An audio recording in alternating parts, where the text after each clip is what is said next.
आज मुझे सपने में ये क्या दिख गया? साक्षात आचार्य अग्निवेश मुझे दिखाई दिए। प्रणाम आचार्य अग्निवेश। क्या आप मुझे आयुर्वेद के अवतरण की कहानी सुनाने की कृपा कर सकते हैं? अवश्य। महर्षि आत्रेय के अनुसार जब सतयुग का अंत हुआ तब रोगों का प्रादुर्भाव इस धरती पर हुआ। इन रोगों के कारण तप, उपवास, ब्रह्मचर्य, अध्ययन, व्रत और आयु इनमें विघ्न उत्पन्न होने लगे।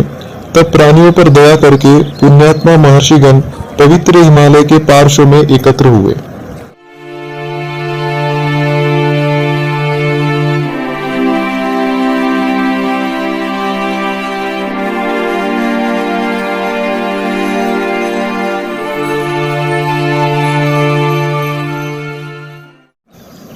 इन महर्षियों में कुछ एक स्थान से दूसरे स्थान पर यात्रा करने वाले, कुछ घर में रहने वाले और कुछ देवताओं के संकल्प मात्र से उत्पन्न थे। कुछ वन में रहने वाले ऋषि तो कुछ छोटे छोटे शरीर वाले ऋषि भी वहां पर उपस्थित थे। आगे क्या हुआ महर्षि अग्निवेश? धर्म, अर्थ, काम और मोक्ष इन सभी पुरुषार्थ का मूल कारण आरोग्य ही है। इसलिए रोगों की शांति का उपाय ढूंढने के लिए सभी महर्षि ध्यान मग्न हो गए।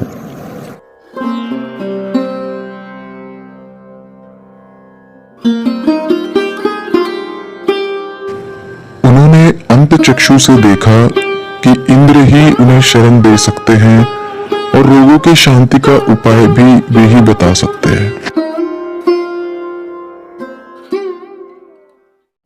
अच्छा, तो आयुर्वेद का ज्ञान क्या केवल इंद्र को था? नहीं, आयुर्वेद का सर्वप्रथम स्मरण ब्रह्मा जी ने किया था।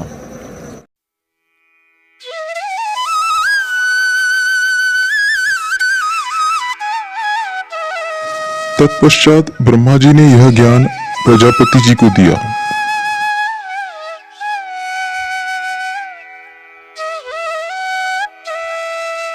दक्ष प्रजापति ने यह ज्ञान अश्विनी कुमारों को दिया और अश्विनी कुमारों ने यह ज्ञान इंद्र को दिया।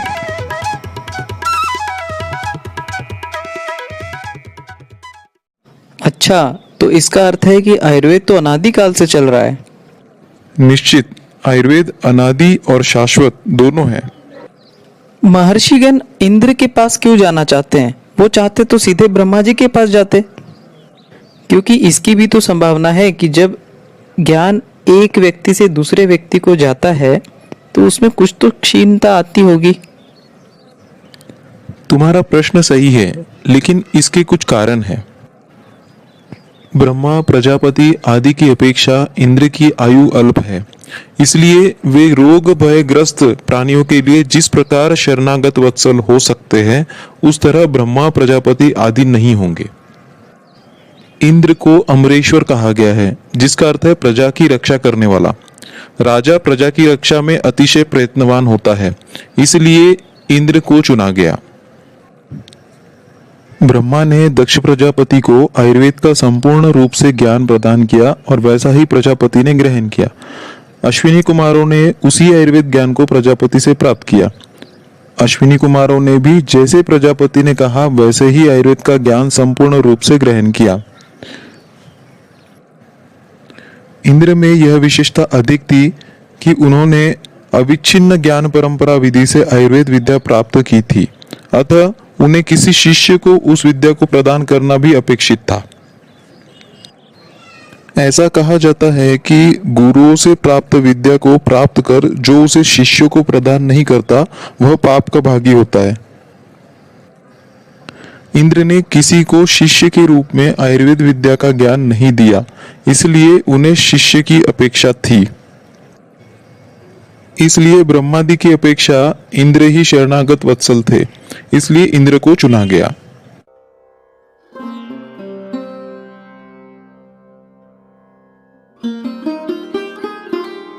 आचार्य अग्निवेश, इसके पश्चात क्या हुआ?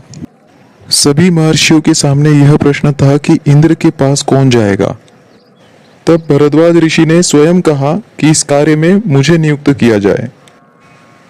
इसलिए अंगिरा आदि ऋषियों ने भरद्वाज ऋषि को इस कार्य के लिए नियुक्त किया। अरे ये सब इतने जल्दी कैसे हो गया? उन्होंने इतने जल्दी भरद्वाज जी को क्यों चुन लिया? अरे तुम समझ रहे हो, वैसा नहीं है।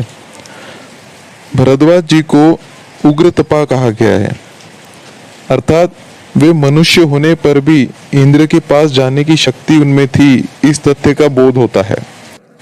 भरद्वाज ऋषि ने स्वयं कहा था कि मैं इंद्र के पास जाऊंगा, अर्थात वे ज्ञानोपलब्धि के लिए जिज्ञासु थे। उन्हें इंद्र के पास जाने के लिए किसी ने प्रेरित नहीं किया था, तो इसलिए भरद्वाज जी का इंद्र के पास जाना योग्य ही था।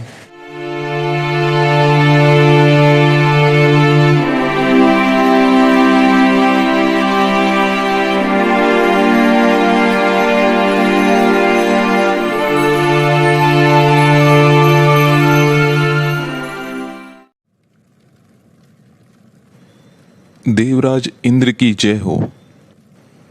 आइए महर्षि भरद्वाज। हे अमर प्रभु, सब प्राणियों को भय देने वाली व्याधियां उत्पन्न हो गई है, इसलिए आप उनकी शांति के उपाय बताने की कृपा करें। लगता है महर्षि भरद्वाज विद्वान है। मैं इन्हें यदि संक्षेप में भी आयुर्वेद का उपदेश कर दूंगा तो इन्हें संपूर्ण आयुर्वेद का ज्ञान हो जाएगा। ठीक है, तो फिर महर्षि भरद्वाज सुनिए।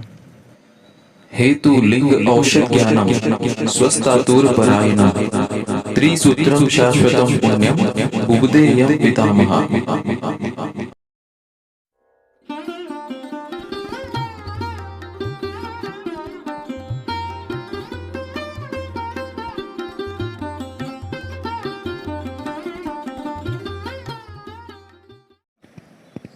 इसके पश्चात दीर्घ आयु करने की इच्छा रखने वाले ऋषियों ने लोकहित के लिए आयुर्वेद शास्त्र को भरद्वाज से ग्रहण किया। तत्पश्चात पुनर्वसु आत्रेय ने मुझे भेल, जतुकर्ण, पराशर, हारित और शारपाणी को आयुर्वेद का उपदेश किया। हाँ, मैंने चक्रपाणी टीका में पढ़ा है कि भरद्वाज जी ने आत्रेय, 7 महर्षियों और अनेक ऋषियों को आयुर्वेद शास्त्र का उपदेश दिया था। मैंने पुनर्वसु आत्रेय जी के उपदेशों को एकत्रित कर अग्निवेश तंत्र नामक ग्रंथ की रचना की थी। और शायद इसी अग्निवेश तंत्र को आज हम चरक संहिता के रूप में पढ़ते हैं।